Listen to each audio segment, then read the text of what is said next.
네, 오늘 이 시간 우리가 함께 나눌 하나님의 말씀은 신명기 20장 10절에서부터 20절까지에 기록되어 있는 본문의 말씀입니다. 오늘 우리가 함께 나눌 말씀의 내용은 하나님께서 이스라엘 백성들을 향하여 이스라엘 백성들이 앞으로 감당해야지만 될 그 전쟁의 임함에 있어서 반드시 기억해야지만 될 중요한 원리들에 대하여서 말씀하고 있으신 본문의 내용입니다. 그리고 오늘 말씀에서의 이스라엘 백성들과 그 백성들의 전쟁과 관련된 이 명령의 말씀들은 우리가 함께 봉독한 바와 같이 두 부류의 대상을 상정하고 지금 말씀하고 있는 서로 다른 명령의 내용들이 언급되어지고 있는 것을 우리는 확인할 수가 있습니다. 저는 오늘 이 본문의 말씀을 묵상하면서 이 말씀 가운데 언급된 두 부류의 대상을 향한 서로 다른 명령의 말씀이 물론 당시를 살았던 이스라엘 백성들에게도 시사하는 바가 있었겠지만, 그러니까 이 명령의 말씀이 그 당시를 살았던 이스라엘 백성들에게 또한 깨닫게 하시는 특별한 의미들도 있었겠지만, 모든 구약 성경의 내용들이 다른 시대를 살아가는 하나님의 백성들에게도 시사하는 바가 있는 것처럼 오늘날을 살아가는 우리들을 향한 이 세상을 바라보고 대하는 우리 그리스도인들의 인식과 태도에 대한 교훈의 의미를 담고 있는 말씀이라고 또한 저는 이 말씀을 묵상하는 가운데 생각이 들었습니다. 이번 주 수요일은 우리 성도님들도 잘 알고 있으신 것처럼 국회의원 선거가 있는 날입니다. 우리 성도님들 가운데는 이미 사전투표를 마치신 분도 있으실 것이고 아직 투표를 하지 않아서 수요일에 투표를 할 예정이신 분들도 있을 것이다라고 생각을 합니다. 저는 오늘날 정치의 문제가 제가 느끼기에는 다른 그 어떤 시대들보다 교회 안에 깊숙하게 그 영향력이 파고 들어와 있다라고 생각을 합니다. 그리고 어떤 면에서는 정치적 이념에 대한 견해의 차이가 성경을 해석하고 이해하고 받아들이는 데 있어서의 문제의 차이보다도 교회 안에서 더 크게 여겨지는 것처럼 보여지는 모습을 보게 될 때도 있는 것 같다라고 생각합니다. 쉽게 말해 정치적 신념의 어떠함의 여부가 그 교회가 혹은 그 성도가 바른 신앙을 소유했느냐 되기도 하고 형제냐 형제가 아니냐라고 하는 것을 판단하는 근거가 되기까지 하는 극단적인 모습을 보게 되기도 하는 시대를 살아가고 있다라는 것입니다.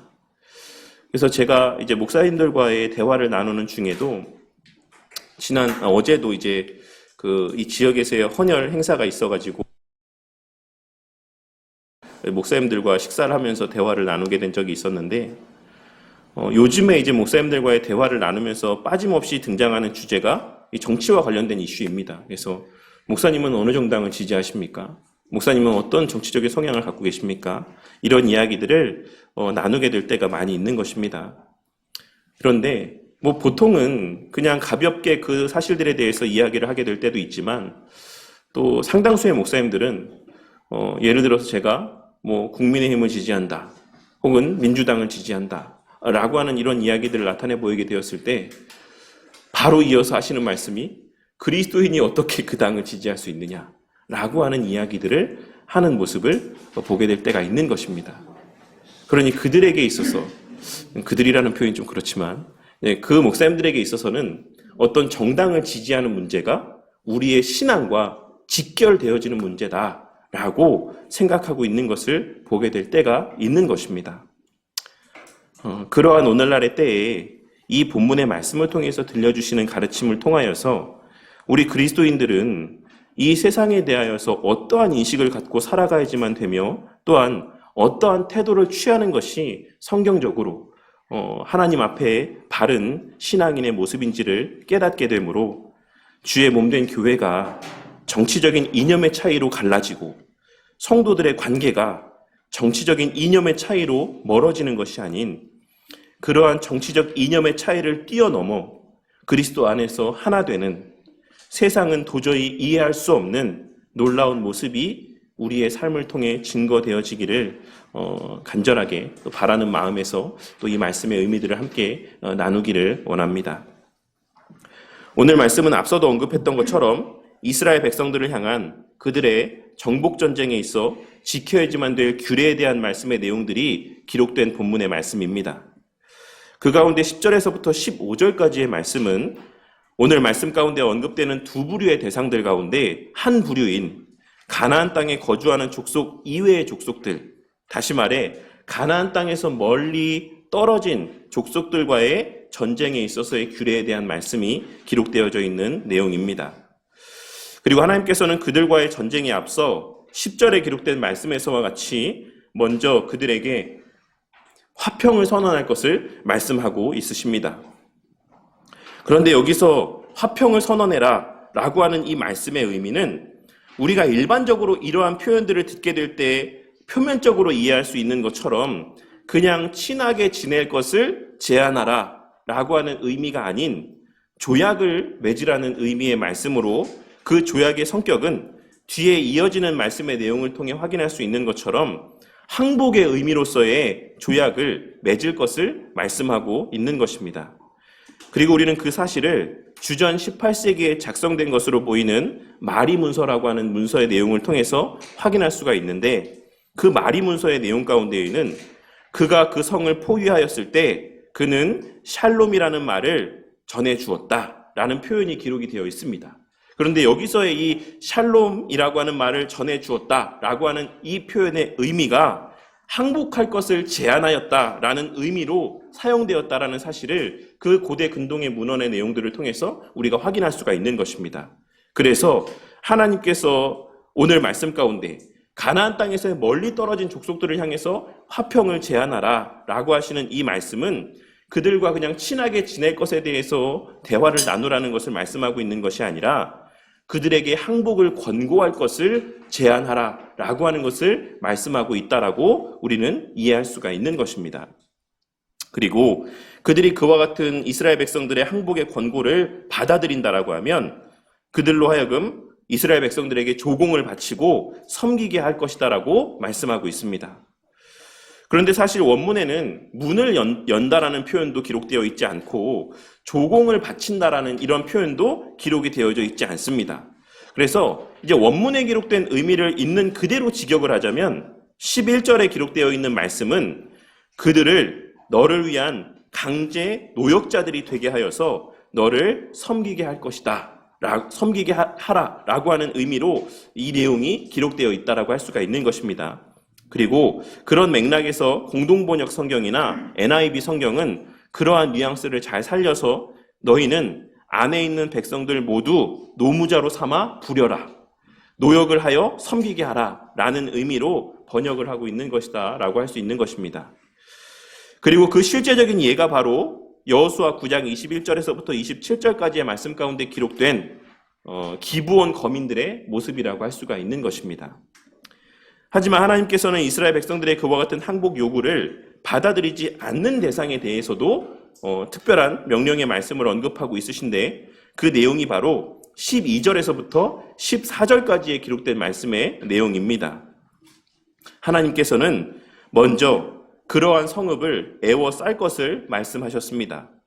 그런데 이 애워쌀 것에 대해서 말씀하시면서 원문 가운데 좀 우리가 주목해 보아야지만 될 특이한 표현이 기록이 되어 있는데 그것은 그 성읍을 애워싸라 라고 했을 때 거기에 사용된 전치사가 그 성읍 주위를 의미하는 표현에서의 전치사가 아닌 그 성읍의 위를 애워쌀 것에 대한 전치사의 의미가 기록되어져 있다는 것입니다. 그래서 이 히브리어 말 그대로를 번역을 하자면 그 성읍 주위를 애워싸라고 하는 것이 아니라 그 성읍의 위를 애워싸라 라고 하나님께서 말씀을 하고 있으신 것입니다.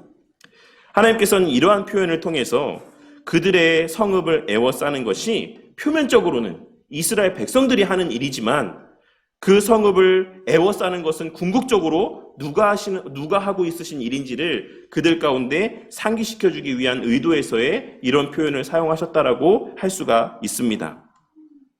이 성읍을 애워싸라고 하신 것은 하나님께서 이스라엘 백성들에게 내리신 명령이지만 실제로 그 성읍을 애워싸고 있는 것은 하나님께서 애워싸고 있으시다라고 하는 사실을 이러한 표현을 통해서 그들 가운데 깨닫게 하여 주고 있으신 것이다라는 것입니다.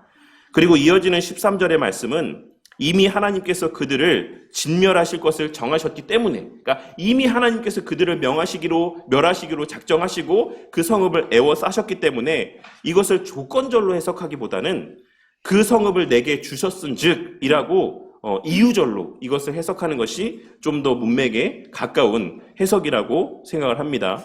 그리고 이어서 말씀하시기를 하나님께서는 그 성의 남자들을 다 죽일 것을 말씀하셨습니다. 여기서의 남자들이란 20세 이상의 전쟁에 임할 수 있는 장정들을 의미하는 표현입니다. 그리고 그러한 전투에 임할 수 있는 장정들은 다 죽이고 나머지의 사람들, 아이들과 여자들, 그리고 가축들은 이스라엘 백성들이 취하고 그것을 누릴 것에 대해서 말씀을 하고 있으신 것입니다. 그리고 하나님께서 이와 같은 명령을 내리신 것은 성인 장정 남자들을 죽이심으로 그들로 하여금 대를 잇지 못하게 하시기 위함이라고 할 수 있습니다. 여기까지가 이제 15절 말씀까지에 기록된 가나안 땅에서 먼 거리에 자리하고 있는 성읍들과 관계된 전쟁의 명령이었다라고 한다면, 이제 이어지는 그 뒤에 16절에서부터 18절까지의 말씀 가운데는 우리가 익히 잘 알고 있는 바와 같은 전쟁의 명령이 언급이 되어지고 있는데, 그것은 바로 그 성읍에 있는 사람들 모두를 다 죽이라는 것입니다. 그러니까 이전의 명령은 남자들만 죽이라고 말씀하셨다라고 한다면, 이제 가나안 땅 안에 속한 족속들과의 전쟁에 있어서는 남녀노소를 무론하고 모든 호흡이 있는 자를 다 죽여라 라고 말씀을 하고 있다라는 것입니다. 그런데 한글 번역 성경 가운데는 호흡이 있는 자라고 번역이 되어지므로 이 명령이 사람에게만 국한된 명령인 것처럼 그런 뉘앙스로 우리 가운데 다가오긴 하지만, 원문 성경에는 호흡이 있는 것, 모든 것이라는 의미로 기록이 되어 있습니다. 그래서 NASB 성경에서도 그 뉘앙스를 살려서 호흡이 있는 모든 것이다라고 이렇게 번역을 하고 있는 것을 확인할 수가 있습니다. 그리고 이를 통해 우리는 하나님께서 가나안 땅에 거하였던 모든 생명, 그러니까 그 성읍 안에 있는 사람뿐만 아니라 모든 가축들까지도, 그러니까 모든 동물들까지도 다 죽이실 것을 말씀하고 있으시다라고 하는 사실을 확인할 수가 있는 것입니다. 그리고 그 이유에 대해서 17절과 18절 말씀에서 언급하고 있으신데, 원문에는 17절 말씀 가운데 그 앞에 왜냐하면이라는 표현이 기록이 되어 있습니다. 한글 번역에는 언급되어 있지 않지만, 그래서 이 17절과 18절의 말씀이 그러한 명령을 내리는 이유다라고 하는 것을 밝히고 있는 것입니다. 그렇게 의미상으로 보자면 하나님께서는 18절의 말씀에서와 같은 이유로 17절에 기록된 말씀에서와 같이 가나안 땅의 모든 족속과 생명 있는 것들을 죽이되 하나님께서 명령하신 바 그대로 행할 것을 말씀을 하고 있으신 것입니다. 그리고 이는 다시 말하자면 생명이 있는 것을 그 어느 하나라도 남겨두게 되면 그것으로 말미암아서 그들 가운데 반드시 좋지 못한 영향이 있을 것이다라고 하는 사실을 말씀하고 있는 것이다라고도 우리는 이 명령의 말씀을 이해할 수가 있는 것입니다. 그리고 마지막으로 19절과 20절에 기록된 말씀을 통하여서 전쟁을 치르는 가운데 과실이 있는 나무는 찍지 말 것을 말씀하시며 오직 과실을 맺지 못하는 나무만 벨 것을 말씀하셨고, 그마저도 그 과실을 맺지 못하는 나무를 베는 것마저도 무엇을 위해서 베라고 말씀하고 있으십니까? 그것은 정복할 성읍을 칠 기구를 만드는 목적에서만 그 나무를 벨 것에 대해서 말씀하고 있으신 것을 우리는 오늘 본문의 내용을 통해 확인할 수가 있는 것입니다. 그렇다면 우리는 오늘 말씀에서의 이스라엘 백성들을 향한 이 전쟁과 관계된 명령의 말씀을 어떻게 해석을 하고 또한 어떻게 우리의 삶 가운데 적용할 수 있어야지만 되겠습니까? 저는 앞서 서두에서도 말씀을 드렸던 것처럼 이 말씀에서의 이스라엘 백성들을 향한 전쟁과 관계된 명령의 말씀들이 우리의 신앙생활에서의 이 세상을 바라보는, 또한 이 세상을 대하는 우리의 그리스도인들의 인식과 또한 태도의 모습에 대한 교훈의 의미를 담고 있는 말씀이다라고 저는 생각을 합니다. 제가 최근에 수업을 듣고 있는 내용들 가운데에서 이미 여러 차례 성도님들에게 그 내용들을 말씀드린 바가 있어가지고 아마 이제 우리 성도님들도 아브라함 카이퍼 목사님이라든지 헤르만 바빙크 목사님이라든지 아니면 또 기억력이 좀 좋으신 분들은 뭐 데이비드 반드로넨 교수님이라든지 제임스 스미스 교수님 이런 분들의 이름을 조금은 이제 익숙하게 여기시지 않을까 저는 생각을 해봅니다. 제 지나친 기대인지 모르겠지만 이 분들이 한 번쯤은 그래도 이름을 들어본 적이 어디서 들어봤는데 반드로넨이라는 이분 어디서 내가 한번 들어봤는데 라고 하는 정도로 조금 이렇게 좀 익숙해지지 않았을까 생각을 해봅니다. 그 가운데 아브라함 카이퍼 목사님은 하나님의 영광과 주권만을 추구한 신학자라고 일컬어질 정도로 모든 신학적인 주장과 가르침들 가운데 하나님의 영광과 하나님의 절대 주권만을 너무나도 강조했던 목사님이었다라고 할 수가 있습니다.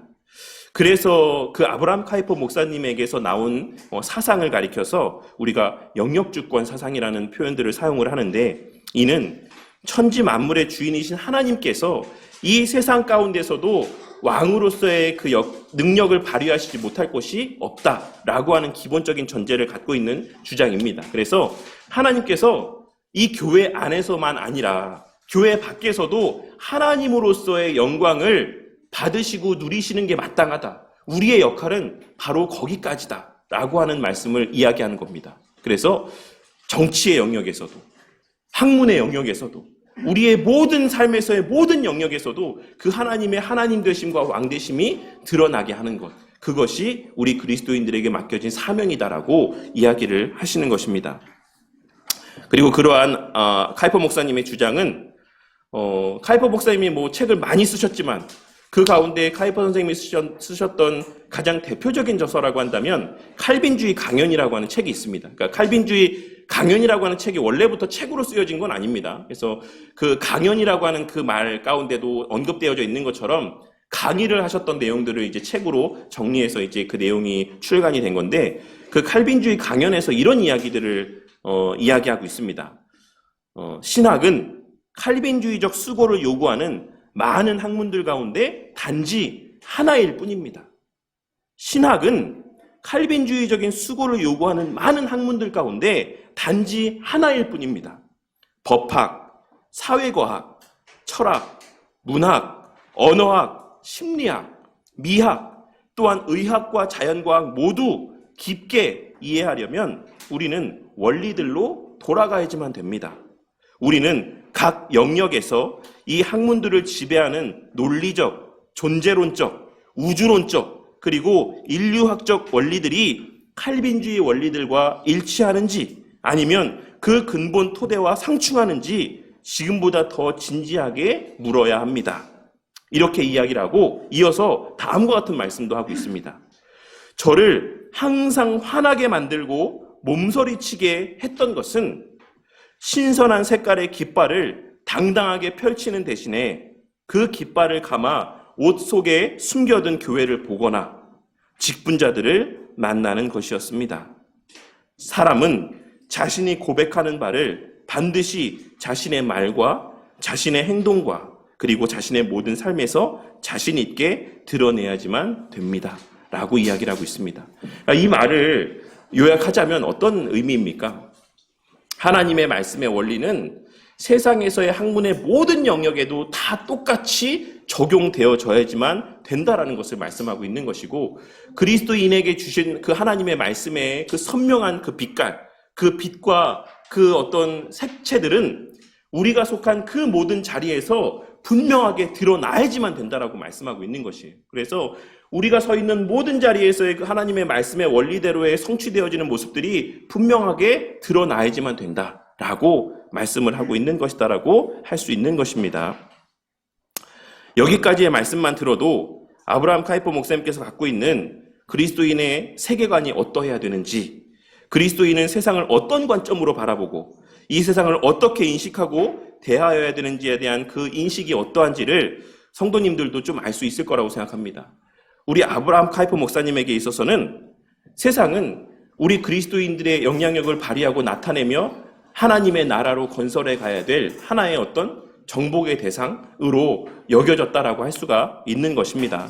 물론 제가 아브라함 카이퍼 목사님에 대한 전문가도 아니고 제가 아직 석사도 안 했고 뭐 박사 학위를 받은 사람도 아니지만 제가 보고 듣고 배운 바를 토대로 생각을 하자면 아브라함 카이퍼 목사님은 그리스도인이라고 한다면, 기독교인이라고 한다면 이 세상 속에서의 하나님의 백성으로서 오직 하나님의 말씀의 원리대로 모든 것을 판단하고 모든 일을 하나님의 말씀의 원리대로 시행하고 추진하며 그와 같은 나라들을 건설하기 위해 애써야 된다라고 하는 인식이 있었다라고 할 수가 있는 것입니다. 데이비드 반드루덴 교수님께서 이와 같은 아브라함 카이퍼 목사님의 주장에 대한 반동으로, 그러니까 이제 쉽게 말해 아브라함 카이퍼 목사님은 교회와 세상을 구별하지 않은 겁니다. 세상은 좀 더 확장된 의미에서의 교회라고 할 수가 있는 거예요. 그래서 우리 교회의 이러한 가치관들은 교회 안에만 국한되어 있으면 안 된다. 이 교회의 가치관은 세상 가운데서도 계속해서 확장되어져 이 세상을 하나님의 나라로 건설해 나아가는 그러한 일들을 감당해야 된다라는 것이 카이퍼 목사님의 견해다라고 한다면, 그에 대한 반동으로 이 반드루넨 교수님은 뭐라고 이야기했냐면, 하나님 나라의 두 국민으로서 우리는 살아가야 된다. 우리는 세상을 두 가지의 측면으로 이해할 수 있어야지만 된다. 이 교회로서의 하나님의 나라와 세상에서의 하나님 나라 국민으로서의 살아가는 이 두 가지의 측면이 우리 가운데 균형 있게 자리하고 있어야지만 된다라는 사실을 하나님 두 나라 국민으로 살아가기라고 하는, 제가 영어 제목을 봤는데 똑같은 의미로 번역을 해놨더라고요. 그 영문도 똑같은 이름으로 되어 있습니다. 이 책을 저술하게 되신 것이다라고 할 수가 있는 것입니다. 아브라함 카이퍼 목사님이나 데이비드 반드루넨 교수님이나 제임스 스미스 교수님이나 그들의 주장의 이면에는 어거스틴이라고 하는 우리의 위대한 신앙의 선배가 저술했던 하나님의 도성이라고 하는 책이, 그 책의 내용들이 그 이면에 깔려 있습니다. 근데 이제 제가 신학교에서 이와 관련된 이제 책을 쓰신 선배 목사님께서 오셔서 특강하시는 내용들을 들으면서 그 목사님이 하신 내용을 제가 이제 들었는데, 이 모든 교수님들, 목사님들이 다 이 하나님의 도성을 똑같이 읽고 똑같이 인용하고 있다라고 이야기를 합니다. 근데 그 말씀, 책의 내용을 똑같이 읽고 똑같이 인용을 하는데, 한 분은 아브라함 카이퍼 목사님 같은 견해를 갖게 됐고, 또 다른 분은 반드루넨 교수님과 같은 견해를 갖게 되고, 또 누군가는 제임스 스미스 교수님과 같은 견해들을 갖게 되었다라고 이렇게 설명을 하면서 본인의 박사학위 논문 주제가 그거였다라고 이야기를 하면서 설명을 하고 있으신 내용을 제가 들었었습니다. 그렇다면 제가 지금까지 말씀드린 내용이랑 오늘 본문 말씀의 내용은 어떤 관계가 있다라고 생각이 되십니까? 저는 오늘 말씀에서 하나님께서 이 전쟁의 명령이 적용되어지는 바에 대해 두 대상을 구별하셨다라고 하는 것에 우리가 주목해야 될 점이 있다라고 생각을 합니다. 하나님께서 가나안 밖에 거하는 거민들이나 가나안 땅 안에 거하고 있는 거민들에게 똑같은 전쟁에서의 명령을 주신 것이 아니라 그 대상을 구별하여서 서로 다른 명령을 주셨다라는 사실에 우리는 좀 주목할 필요가 있다라고 생각을 하는 것입니다. 오늘 말씀을 통하여서 우리는 하나님께서 이스라엘 백성들에게 허락하신 곳이 정해져 있다라는 사실을 확인할 수가 있고, 그 사실에 근거하여서 이스라엘 백성들에게 요구하시는 바 또한 달랐다라고 하는 사실을 주목해 보아야지만 되는 것입니다. 그렇다면 오늘 말씀에서의 가나안 땅은 오늘날 우리에게 있어서는 어디에 해당되는 것이고, 가나안 땅에서 먼 곳이라고 표현되고 있는 장소는 우리에게 있어 어떠한 대상을 일컫는 표현이라고 할 수 있겠습니까? 저는 오늘 말씀에서의 가나안 땅은 오늘날 우리에게 있어서의 교회 공동체를 의미하는 것이고, 가나안 땅에서 먼 곳으로 표현되고 있는 것은 오늘날 우리의 살아가는 이 세상을 의미하는 대상이라고 생각을 합니다. 그렇게 저는 오늘의 이 말씀이 이 세상을 대하는 그리스도인의 인식과 태도에 대한 말씀이라고 생각을 하는 것입니다. 그리고 그런 관점에서 우리는 오늘 말씀을 통해 첫째로 하나님께서 이스라엘 백성들을 향해 가나안 땅에서 먼 곳의 성읍들을 향하여서는 먼저 화평을 선언할 것을 말씀하셨다는 사실을 기억할 수 있어야지만 될 것입니다. 이 사실이 의미하는 바가 무엇입니까? 물론 이 말씀에 대한 해석 또한도 양극단으로 나뉘어질 수 있다고 생각을 합니다. 한 가지는 하나님께서의 이 요구하신 명령이 주종 관계에 대한 요구라고 하는 점에서 아브라함 카이퍼 목사님의 견해와 같이 이 세상을 정복하고 또한 이 세상에 대한 주인으로서의 주권을 발휘해야지만 된다라는 사실을 강조하면서 이 말씀을 이해할 수도 있는 것이고, 또 다른 한편으로는 처음부터 무력으로 점령할 것을 시도하지 말라라고 말씀하셨다라는 이 사실에 주목하여서 이 세상을 향한 그리스도인의 기본적인 태도라고 하는 것이 무력으로 정복하려는 듯한 태도가 아닌 대화로서 문제를 풀어가려는 모습이 되어야 한다라는 말씀으로도 이 말씀을 이해할 수 있다라고 생각을 하는 것입니다. 그 가운데 저는 후자의 관점에 좀 더 포커스를 맞추어서 이 말씀의 의미들을 좀 생각을 해보고자 합니다. 우리는 신약시대의 예수님의 말씀을 통해 이제 우리 그리스도인들은 다른 그 무엇으로가 아닌 오직 복음을 가지고 세상과 하나님 사이에 사신 이후 제사장으로서 화목할 것을 요구하는 삶을 사는 자들이라고 하는 사실을 확인할 수가 있습니다. 신약시대에 예수님께서 제자들에게 하신 말씀, 또한 서신서에 기록된 우리 믿음의 선배들의 그 나타내 보인 행위들을 보면 그 로마를 전복시켜서 그 로마를 하나님의 나라로 세우는 것에 치중한 것이 아니라 오직 하나님의 복음을 전함으로 그들 가운데서 하나님의 백성들을 불러내는 일들 가운데 치중했다라는 사실을 우리는 기록된 말씀의 내용들을 통해 확인할 수가 있는 것입니다. 그러니 그러한 맥락들 가운데에서 세상은 우리가 변화시켜야지만 될 대상이 아닌 복음을 전해야지만 될 대상인 것이며, 이 세상 가운데는 우리의 복음 가운데 반응하는 자들도 있겠지만 그렇지 않을 자들도 있다라고 하는 사실을 우리는 오늘 말씀을 통해 발견하고 깨달을 수 있어야지만 되는 것입니다. 그리고 오늘 말씀에서의 그 성읍들을 향한 심판이라고 하는 것은 이제 우리에게 속한 것이 아니다라고 하는 사실 또한 누가복음 10장 10절에서 12절까지의 기록된 말씀을 통해 깨닫고 명심함 가운데 살아가는 저와 우리 모두가 되기를 바랍니다. 이 구약시대의 명령은 오늘날 우리에게도 똑같이 적용되어지는 것은 아니다라는 것입니다. 그래서 파룬궁인가요? 파룬궁이라는 중국의 이단이 있습니다. 그래서 거기도 똑같이 그 파룬궁의 교주를 메시아로 여기면서 이제 그 사람을 그렇게 섬기는 그런 종교인데, 제가 예전에 듣기로 맥도날드에선가요? 홍콩인가 중국 본토에선가 이제 맥도날드에서 이 파룬궁 사람들이 누군가에게, 여자에게 그들 딴에는 이제 복음을 전한 거죠. 복음을 전했는데 그 여자가 그걸 받아들이지 않았습니다. 그래서 그 자리에서 어떻게 했는지 아십니까? 그 남녀 한 쌍이 그 여자를 때려 죽였어요. 그 자리에서. 그래서 살인죄로 그 자리에서 잡혀 들어갔습니다. 그러니까 오늘 말씀에서의 그들이 그 화평의 제안을 받아들이지 않았을 때 그들을 멸해라, 그들을 쳐라 라고 하는 이 말씀은 오늘날 우리에게 동일하게 적용되어지는 말씀은 아니다라는 것입니다. 누가복음 10장 10절과 12절에 기록된 말씀 가운데에는 어떤 말씀이 기록되어져 있냐면, 어느 동네에 들어가든지 너희를 영접하지 아니하거든 그 거리로 나와서 말하되 너희 동네에서 우리 발에 묻은 먼지도 너희에게 떨어버리노라. 그러나 하나님의 나라가 가까이 온 줄 알라 하라. 내가 너희에게 말하노니 그 날에 소돔이 그 동네보다 견디기 쉬우리라. 예수님께서는 이 말씀을 통해서 이제 그 화친의 그런 제안에 대해서 받아들이지 않았을 때 그에 대한 심판은 이스라엘 백성들에게 속한 것이 아닌 하나님께 속한 문제다라고 하는 사실을 그들 가운데 말씀하여 주셨습니다. 이 사실을 바르게 깨달아야 우리는 인류의 역사 가운데 벌어졌던 기독교인들의 부끄러운 모습이라고 할 수 있는 십자가 전쟁이라든지 혹은 여러 식민지 전쟁의 모습을 반복하지 않을 수 있을 것입니다. 오늘날을 살아가는 우리에게 부여된 사명은 육적이든 영적이든 그러한 세상을 정복할 것에 대한 요구가 아님을 오늘 말씀을 통해 깨닫게 되는 은혜가 있으시기를 바랍니다.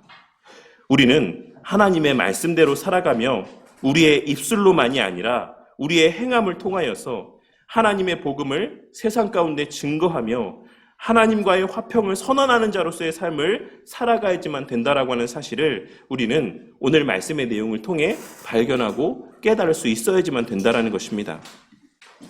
그리스도가 이 세상의 참된 왕이라고 하는 사실, 우리는 그에게 속한 자들이며 그의 명령 가운데 살아가는 자들이라고 하는 사실을 그들 가운데 증거하는 삶, 그 사실을 우리의 입술로만이 아닌 우리의 실제적인 그와 같은 그리스도를 왕으로 여기며 모시며 섬기며 살아가는 그 삶의 모습을 통해 증거하는 삶을 살아가는 것이 그와 같은 주종의 관계 가운데, 그와 같은 하나님을 왕으로 여길 수 있는 그와 같은 주종의 관계 가운데 초대하는 삶을 살아가는 것이 우리 그리스도인들에게 부여된 새로운 거룩한 사명인 것이지, 국회도 오직 그리스도인들로만 가득 채워지고 대통령도 그리스도인으로 세워지게 되고 회사의 사장도 그리고 모든 영역에서의 하나님의 백성들의 모습들만이 가득하여지는, 영화도 오직 성경과 관계된 영화들만이 제작되어지고 모든 드라마니 세상의 모든 문화가 하나님의 말씀과 관계된 것으로만 채워지게 만드는 그와 같은 일들이 우리에게 부여된 사명이 아니다라고 하는 사실을 우리는 오늘의 말씀을 통해 발견하고 깨달을 수 있어야지만 된다라는 것입니다. 둘째로 오늘 말씀을 통해서 우리는 그럼에도 불구하고 세상이 우리의 먹을거리로 우리에게 허락된 하나님의 은혜의 어떤 수단이라고 하는 사실을 우리는 오늘 말씀을 통해 깨달을 수 있어야지만 될 것입니다. 오늘날 일부 그리스도인들 가운데는 이 세상에서의 모든 것들이 그리스도인들이 멀리해야지만 될 대상이다라고 여기는 것을 보게 될 때가 있습니다. 그래서 아주 극단적인 이분법적인 사고 가운데 살아가는 것을 보게 될 때가 있어요. 세상 문화는 다 나쁘고 교회 안에 성경과 관계된 것들만 선하다. 이런 어떤 이분법적인 양극단의 사고 가운데 살아가는 모습을 보게 될 때가 있다라는 것입니다. 하지만 우리는 오늘 말씀을 통하여서 이 세상의 문화, 이 세상에서의 학문, 그리고 발달하는 과학기술과 같은 모든 것들은 우리가 멸절해야지만 될 대상이 아닌 하나님께서 우리에게 먹을거리로 주신 것이다라는 사실을 깨달을 수 있어야지만 되는 것입니다. 오늘날 일부 목사님들 가운데 이 발달하는 AI 기술 때문에 엄청나게 근심하고 염려하는 목사님들을 보게 될 때가 있습니다. 야, 이러다가 이제 교회가 망하는 거 아니냐? 이 AI 기술과 어떤 인공지능 이런 또 접목된 여러 기술들 때문에 결국 우리의 신앙생활이 바르게 영위되어질 수 없게 되는 것 아니냐라고 하는 여러 어떤 불안함 가운데 살아가는 모습을 보게 될 때가 있다라는 것입니다. 하지만 오늘 말씀을 통하여서 우리 성도님들은 그와 같은 발달된 과학기술이나 세상의 모든 문화들이 하나님께서 교회와 성도들을 위해 주신 일반 은총의 은혜다라고 하는 사실을 기억하고 세상의 학문과 문화와 과학기술의 발전과도 같은 것들을 무조건적으로 배척하려는 마음을 갖기보다는 그것을 어떻게 하면 하나님의 나라를 위해 선용할 수 있을지를 고민하고 또 그것을 선용할 수 있는 방법을 찾기 위해 애쓰는 저와 우리 모두가 되기를 바라는 것입니다.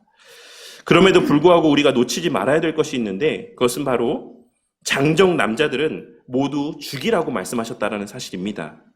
이는 앞서 이 본문의 말씀을 주석하면서도 말씀드렸던 것처럼 그들의 악한 문화가 계승되어져 가지 못하게 하시기 위한 의도에서의 명령이라고 하는 사실을 우리는 잘 알고 있습니다.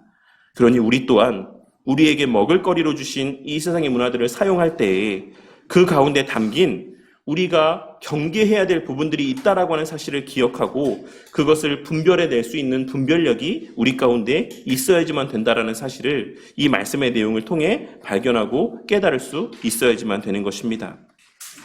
그리고 그런 측면에서 한 나라의 국민으로서 정치에 참여하며 정당한 투표권을 행사하는 것은 그리스도인에게 있어서의 선택의 문제가 아닌 필수의 문제다라고 하는 사실을 깨닫게 되는 은혜가 있으시기를 바랍니다. 그리고 그 투표권을 행사함에 있어 늘 하나님의 말씀의 가치를 기준으로 판단하는 자들이 되기를 바랍니다. 그냥 내 마음 가운데 좀 더 이롭게 여겨지고 내 어떤 사고와 가치에 좀 더 부합하기 때문에 그를 지지하는 것이 아니라 그가 말하고 행동하는 것들이 과연 성경적인 가치와 부합되는가라고 하는 것들을 판단의 근거로 삼아 투표권을 행사하는 저와 우리 모두가 되기를 바란다는 것입니다. 물론 여기서 하나님의 말씀의 가치 가운데 어느 부분에 더 많은 가치를 둘 것인지에 대해서는 좀 차이가 있을 수 있습니다. 그러니까 사실 그리스도인들 가운데 민주당을 지지하시는 분들도 그리스도인들 가운데 국민의힘이라고 하는 정당을 지지하는 분들도 다 입으로 이야기하기에는 다 하나님의 나라를 위해서 이 정당이 더 가까운 정당이기 때문에 투표를 한다라고 이야기를 합니다. 그러니까 우리가 현실적으로 그러한 차이들이 있을 수 있다라는 그런 것들은 우리가 좀 인지하고 있어야지만 된다라고 할 수가 있는 것입니다. 하지만 그러한 선택의 기준이 하나님 말씀이고 그 목적이 하나님의 영광이라고 한다면 우리는 서로의 선택을 존중해 줄 수 있어야지만 될 것입니다. 그러한 선택의 과정 가운데 마주하게 하시는 결과 또한도 우리는 겸허하게 받아들일 수 있어야지만 될 것입니다. 우리가 정말로 하나님의 영광을 위해서 그러한 정당을 지지하고 투표권을 행사한 것이 맞다라고 한다면 다른 이들의 그와 같은 하나님의 영광을 위한 정치적인 색깔 또한도 우리가 어느 정도는 인정해 줄 수 있는 그러한 마음들이 우리 가운데 자리하고 있어야지만 된다라는 것입니다. 우리는 이 세상이 우리의 먹을거리로 주신 대상임을 기억하고 그 본래의 기능을 온전히 발휘할 수 있도록 그리스도인으로서의 책임과 사명을 온전히 감당하되 그것보다 우선하여 우리 가운데 명하신 교회의 하나됨과 그 하나님의 또 백성들 간의 서로 간의 그 사랑의 가치를 놓치는 우를 범해서는 안 될 것이다라고 할 수가 있는 것입니다. 그리고 마지막 셋째로는 그럼에도 불구하고 주의 몸된 교회 안에는 그 어떠한 세상적인 가치나 이념이 아닌 오직 하나님의 말씀만으로의 온전한 통치가 자리해야지만 된다라고 하는 사실을 오늘 말씀을 통해 깨닫게 되는 은혜가 있으시기를 바랍니다. 오늘날 교회 안에는 정치적인 이념은 물론이고 여러 경제 논리나 사회 과학적인 요소들이 많이 들어와 있고 뿐만 아니라 심리학적인 기법과 요소들도 교회의 여러 모습들 가운데 파고 들어와 있는 것을 보게 될 때가 있습니다. 그래서 옥성호라는 분이었나요? 옥하는 목사님 아들 중에 하나입니다. 한 분이신데 그분이 썼던 책 가운데 심리학에 물든 기독교라는 책이 있었습니다. 그래서 오늘날 교회 안에 얼마나 많은 심리학적인 요소들이 파고 들어와 있는가라고 하는 것을 그 책의 내용을 통해서 이야기했던 것을 제가 좀 언뜻 봤던 적이 있습니다. 하지만 오늘 말씀에서의 가나안 땅으로 표현되고 있는 주님의 몸된 교회 안에는 하나님의 말씀의 법 외에는 그리고 하나님의 말씀에 근거한 가치와 원리 외에는 그 어떤 것도 자리하고 있지 않아야지만 된다라는 사실을 오늘 말씀을 통해 우리는 깨달을 수 있어야지만 될 것입니다.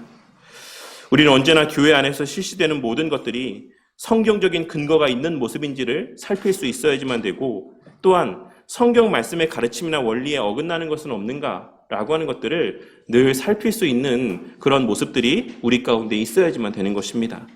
당연히 교회 가운데 전통적으로 행하여져 왔던 것이다라고 할지라도 우리는 한 번쯤은 이렇게 행하는 것에 성경적인 근거가 무엇인지, 왜 우리 신앙의 선배들이 이러한 일들을 해왔는지에 대해서 말씀에 근거해서 한번 돌아보고 생각해 볼 수 있는 시간들을 가질 수 있어야지만 되는 것이며, 만일 그것이 성경적인 가치에 부합되지 않는 것이다라고 한다면 오늘날 세상의 대다수의 교회들이 행하고 있는 것이다라고 할지라도 우리 믿음의 선배들이 전통적으로 행하여 왔던 것이다라고 할지라도 우리는 과감하게 없애버릴 수 있는 모습이 우리 가운데 있어야지만 된다라는 것입니다. 그리고 여기에는 서로의 정치적인 신념의 차이도 포함된다라고 할 수 있습니다. 다시 한번 말씀드리지만 어느 정당이 하나님의 말씀을 온전히 대언할 수 있습니까? 성도님들이 생각하실 때에 어느 정당이 하나님의 말씀의 가치를 온전히 대언할 수 있다라고 생각하십니까? 심지어 제가 그래서 어제 말씀을 준비하면서 그 비례대표가 하도 많으니까 제가 한번 쭉 찾아봤어요. 그리고 그 가운데 기독민주당, 기독당이라고 이야기하는 기독민주당도 있고 정광훈이라는 사람이 주축이 되어서 만들어진 자유통일당이라고 하는 정당도 있는 것을 우리 성도님들도 잘 아실 거라고 생각합니다. 심지어 이런 정당들도 하나님의 말씀의 가치를 온전히 대변할 수는 없습니다. 그러니 정당과 정치가 하나님의 나라를 좌지우지할 수 있을 것처럼 착각함으로 교회 안에까지 정치 이념의 문제를 가지고 들어오는 자들이 되지 않기를 바랍니다. 저는 그러한 면에서 아브라함 카이퍼 목사님의 견해에도 일정 부분 동의하는 부분들이 많지만 엄밀하게 말하자면 데이비드 반두르넨 교수님의 견해에 좀 더 가까운 견해를 갖고 있다라고 할 수 있습니다. 하지만 최근에 이제 이승구 교수님께서 제임스 스미스 교수님의 견해가 우리와 가장 가깝다라고 해서 그 책을 한번 좀 보려고 하고 있는데 아직 제가 그 책을 보지 않아서 그분의 견해가 정확하게 어떤 것인지를 제가 좀 말씀드리기는 힘들 것 같습니다. 오늘 말씀을 통해 이 세상을 바라보는 우리의 인식이 어떠해야 되는지와 또한 우리가 이 세상을 대하는 태도가 어떠해야 되는지에 대한 바른 사고의 정립이 우리의 마음 가운데 자리하게 되는 은혜가 있으시기를 바랍니다. 하나님께서는 이 땅에서 우리에게 이 세상의 모두를 우리가 정복해야 될 대상으로 주신 것이 아닌 주의 몸된 교회 공동체를 우리의 사명의 터전으로 허락하셨다라고 하는 사실을 깨달을 수 있어야지만 될 것입니다. 우리가 정복해야 될 대상은 궁극적으로 이 세상이 아닌 그 교회 공동체의 한 구성원이자 그 자체로 하나님의 거룩한 전이라고 할 수 있는 우리 각자의 개인 자신인 것이며 우리가 속한 이 교회 공동체입니다. 이 공동체를 정복해야 된다라는 이 표현이 조금 낯설게 들리실 수 있지만 우리 개인을 정복해야 된다라는 이 표현이 조금 낯설게 여겨지실 수 있겠지만 우리는 주님께서 가르쳐주신 기도의 내용에서와 같이 늘 나를 통해 하나님의 이름이 거룩히 여기심을 받기를 위해서 우리 교회 공동체를 통해 하나님의 이름이 거룩히 여김을 받기를 위해서 기도해야지만 되는 것이고 그의 나라의 온전한 통치가 나와 우리 교회 공동체 안에 온전히 임하게 되기를 위해서 기도하고 그 뜻이 하늘에서 천사들을 통해 성취되어졌던 것처럼 우리의 자발적인 순종과 기쁨의 순종 가운데 이루어져 가게 되기를 위해 기도하는 삶을 살아야지만 되는 것입니다. 그리고 그러한 하나님의 말씀의 요구가 오늘 말씀에 담겨진 그 가나안 땅을 온전히 점령해라, 정복해라. 그 어떠한 생명도 그 안에 남겨두지 말라라고 하시는 말씀 가운데 담긴 의미다라고 할 수가 있는 것입니다. 우리 개인의 마음속에 우리 교회 공동체의 모습 가운데 혹 이 세상에서의 그 세상적인 사고나 가치가 파고 들어와 있지 않은지 우리의 마음 가운데 여전히 세상적인 가치나 이념들이나 어떤 사고들이 내 마음 한켠에 자리하며 나의 어떤 결정과 판단 가운데 지대한 영향을 미치고 있지는 않은지를 돌아보며 우리 바른교회 공동체가 오직 하나님의 말씀의 가치로만 어떠한 생각들을 판단하고 결정하며 그러한 말씀의 원리에 따라 교회를 세워가고 우리의 신앙을 세워가는 그러한 우리 모두가 되기를 바란다는 것입니다. 그리고 그러한 과정에서 이 세상을 그러한 하나님의 뜻과 목적을 이루는 수단으로 허락하셨다라는 것을 깨닫고 그 수단들을 무조건적으로 배척하고 멀리하는 것이 아니라 그것을 선용하며 하나님의 뜻을 지혜롭게 또 이루어가는 저와 우리 모두가 되기를 바랍니다. 취할 것은 취하고 취하지 말아야 될 것은 멀리하며 우리가 막아야 될 것은 국민으로서 보장된 권리를 활용하여 할 수 있는 최선을 다해 성경적인 가치를 구현하기 위해 애쓰되 그럼에도 불구하고 우리에게 허락하시는 일들에 대하여서는 또한 겸허하게 받아들일 수 있는 또한 그 결과에 순복할 수 있는 저와 우리 모두가 되기를 바란다는 것입니다.